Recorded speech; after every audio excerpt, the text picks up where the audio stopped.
Hallelujah. Praise the Lord. Shall we rise? Choir, please join me here. Amen. We just want to exhort one another on this season that we're celebrating. Shall we rise? Emmanuel, Emmanuel,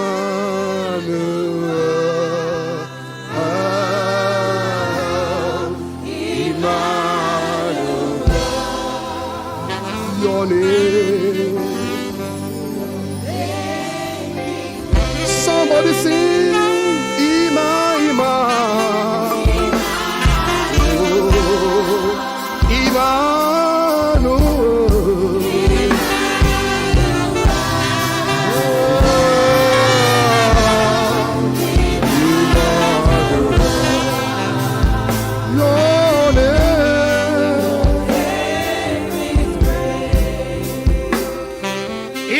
Emmanuel. Come on, lift up your voice. Sing to the Most High. Emmanuel. Yes, Lord, we worship. Emmanuel. Your name be praised. For the last time, lift your voice and sing Emmanuel. The Most High God, we worship you, Lord. Emmanuel. Father, we worship Emmanuel. Your name. Father, we worship you, Lord. We give you all the glory for you are God. Father, we adore you because you are Emmanuel, God with us. Thank you for the gift of life. Thank you for being in your presence at this moment. To you alone be all praise. Even as we share your word together, that it minister to each and every one of us, that our soul will be blessed richly tonight. In Jesus' mighty name, we have prayed. And the people say a louder amen. The Lord bless you. Please have your seat in His presence.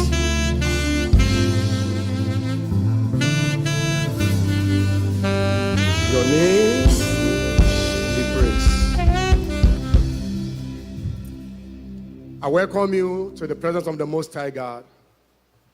I just titled this message, Christmas and the People. Year in, year out, we celebrate Christmas. It's going to be a brief exhortation because it's something we do every year. And thank the Lord that we are part of those partaking this year. Help me welcome your neighbor and congratulate your neighbor. That you that see the Christmas of 2021, surely you shall be a witness to 2022 in the mighty name of Jesus Christ. Now, funny enough, Christmas means different meaning to a lot of people. Some just limit Christmas to gathering together, eating of food, having a lot of drinks, and dining and whining. A child, in our own limitation or understanding, well prepared for a Christmas carol like we have today, hasten the mom. He said, "Mommy, hurry up. Today is Jesus' birthday. We need to be there." That's our understanding.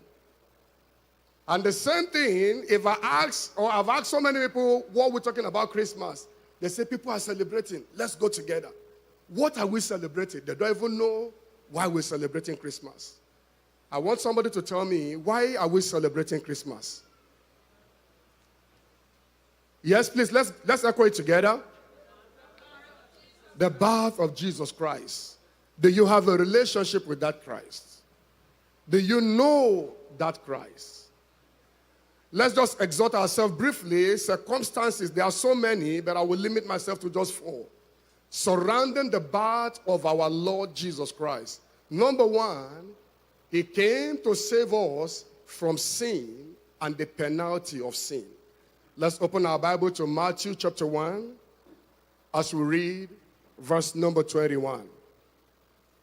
Jesus Christ was born to save man from sin and the penalty of sin, that you and I, after man failed him and the wickedness of the world was so high that wants to stop the mandate of God, the creation of God, that wants to stop the plan and purpose of God for mankind through the disobedience of Adam.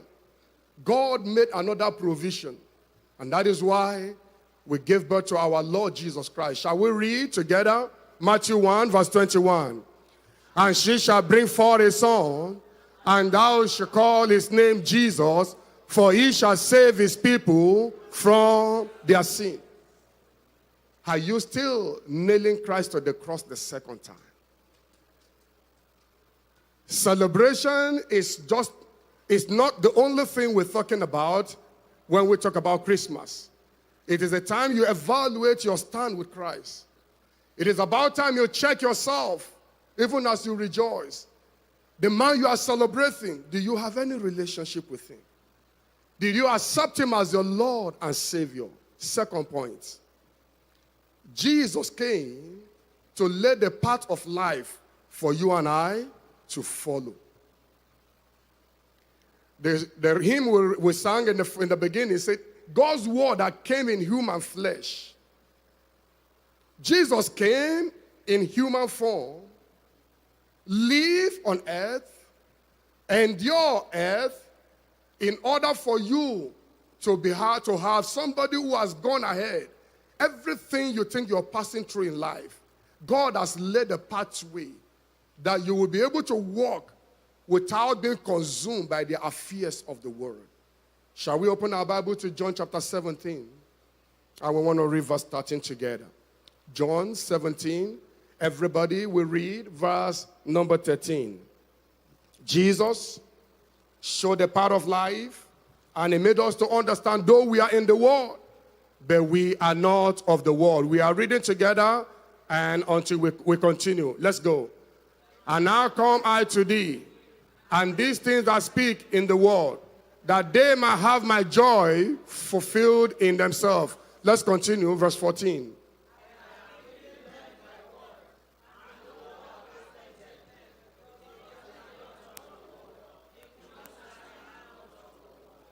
Are you of the world? Christ that you are celebrating has redeemed you and has purchased you with a price, in order that you may not be entangled with the things of the world, in order that you may show forth the glory of the Father even while you're here on earth. And that is why he prayed the Father, all that you have given unto me I have kept, except the sons and daughters of perdition. That will not be our lot in the name of Jesus Christ. So as you're celebrating joy, this season of joy, remember all that surrounds the birth of Jesus Christ. Number 3, Jesus came to fulfill God's mandate. He came to fulfill God's mandate. Let's open to Acts chapter 10. We want to read verse 38. Acts chapter 10. We want to read verse 38. It's just a brief message. We will round it up quickly now.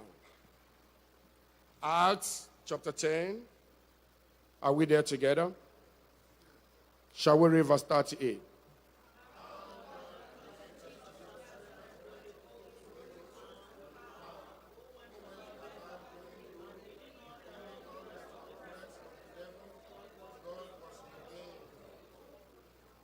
Teaching the people, going about healing the sick, delivering the oppressed. Why are you taking the word into the church instead of you taking Christ to the world? We are so blessed in this ministry that Christ has showed us the path. He followed the path of Christ and we are able to follow. We have mothers and fathers in this room, by the grace of God, who have been able to understand what it takes to have Christ. and separate themselves outside of the world and the entanglements of the world. It is the church that is copying the world today instead of the world to copy the church. Take the virtues of Christ to the world. Take the virtues and the integrities you learn about the scripture, about your Christ, who fulfills God's mandate. It was in the world hated him. But even at that, it fulfills God's mandate. May you fulfill the mandate of God over your life in the name of Jesus Christ. And finally, number 4, he assured us or gave us hope. The birth of Christ, things surrounding his birth, gave us hope. And as we read in Isaiah, as we round this up, Isaiah chapter 9, we'll read verse 6. Isaiah chapter 9, verse number 6. I want all of us to be there. Shall we read? For unto us is born, a child is born. Unto us a son is given. And the government shall be upon his shoulder. And his name shall be called Wonderful, Counselor, the Mighty God, the Everlasting Father, the Prince of Peace. Who is your counselor? Where do you take your matter to, child of God? Is God wonderful to you or not? He gave you hope, irrespective of whatsoever may be happening in the world. When you have Christ, you have hope. You will not lose your hope in the name of Jesus Christ. He said, to him that is joined to the living, there is hope. I pray for you and myself, as we celebrate the Most High God in this season, we will not lose our hope in the mighty name of Jesus. Our joy shall be full in the mighty name of Jesus. And the glory of the Father shall be seen upon us in the mighty name of Jesus Christ. Let us pray. Father, we just thank you. Daddy, we pray that the season we are celebrating, God, we will have the reason to celebrate, but reflecting, oh God, our position the more in you. In order to make amends where necessary, so that our joy can be full. The world has nothing to offer. No wonder your word say, in the world we will see tribulations, but in you we will have joy. Daddy, we pray that as we sojourn, oh Lord, here on earth, and as we celebrate, oh God, this Christmas of 2021, Daddy, we will take the right step to abide in your presence. Our joy will be full. Blessed be your holy name. With thanksgiving we pray in Jesus' mighty name. And the people say it louder, amen.